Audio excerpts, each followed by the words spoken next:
Hey guys, இந்த session நம்ம பார்க்க போகிற topic comments and math operators. So இந்த லெசன் என்னென்னு கற்றுக்க போகிறோம்னு சொல்லி பார்ப்போம். ஃபஸ்ட்டு கமெண்ட்ஸ்னால் என்னென்னு பார்ப்போம். Operators, math operators, assignment operators, அப்புறம் ஆர்டர் ஆஃப் ஆப்ரேஷன்ஸ் பற்றி பார்ப்போம். ஃபஸ்ட்டு கமெண்ட்ஸ்னால் என்ன? கமெண்ட்ஸ்னால் நம்ம வந்து கோடு எழுதும்போது நம்ம இந்த கோடை வந்து எக்ஸிக்யூட் பண்ண வேணாம் அப்படின்னு சொல்லி நம்ம சில லைன்ஸை வந்து கமெண்ட் அவுட் பண்ணிடுவோம். அது எதுக்கு நம்ம அதை எக்ஸிக்யூட் பண்ண வேணாம்னு சொல்கிறோன்னா, அந்த கமெண்ட்ஸ்லாம் வந்து இந்த பார்ட் ஆஃப் கோடு வந்து இதுக்கு யூஸ் ஆகுது அப்படின்னு சொல்லி நம்ம ஸ்பெசிஃபை பண்ணுறதுக்காக. அதாவது இப்போ ஒரு கோடை நம்ம டைப் பண்ண கோடை வேறு யாராச்சும் ரீட் பண்ணுறாங்கன்னா, அதை ரீட் பண்ணுறவங்களுக்கு ஈஸியாக இருக்கணுங்கிறதுக்காக இந்த செஷனில் வந்து இந்த இந்த ஃபங்க்ஷன் பண்ணுது அப்படின்னு சொல்லி நம்ம போடுறதுக்கு தான் நம்ம வந்து கமெண்ட்ஸ் யூஸ் பண்ணுவோம். இதில் 2 டைப்ஸ் இருக்குது. Single line comments, multi line comments.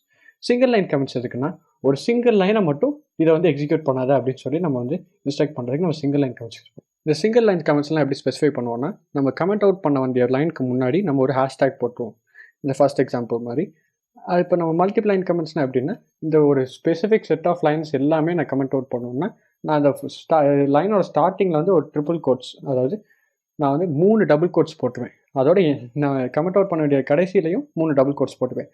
அப்போ இந்த கோட்ஸுக்கு நடுவில் இருக்க எல்லாமே வந்து கமெண்ட் அவுட் ஆகிடும். கமெண்டிங் வந்து எப்படி ஒர்க் ஆகும்னா, இந்த ஹேஷ்டேக் இல்லை இந்த ட்ரிபிள் கோட்ஸ் இந்த மாதிரி எந்த லைன் ஸ்டார்ட் ஆச்சுனாலும் அந்த இன்டர்பிரிட்டர் வந்து அந்த லைனே ஸ்கிப் பண்ணிட்டு நெக்ஸ்ட் லைனுக்கு போயிடும். அந்த லைனில் என்ன இருக்குன்னு கண்டுக்காமல் அது பாட்டுக்கு நெக்ஸ்ட் லைனுக்கு போயிடும். அதுதான் வந்து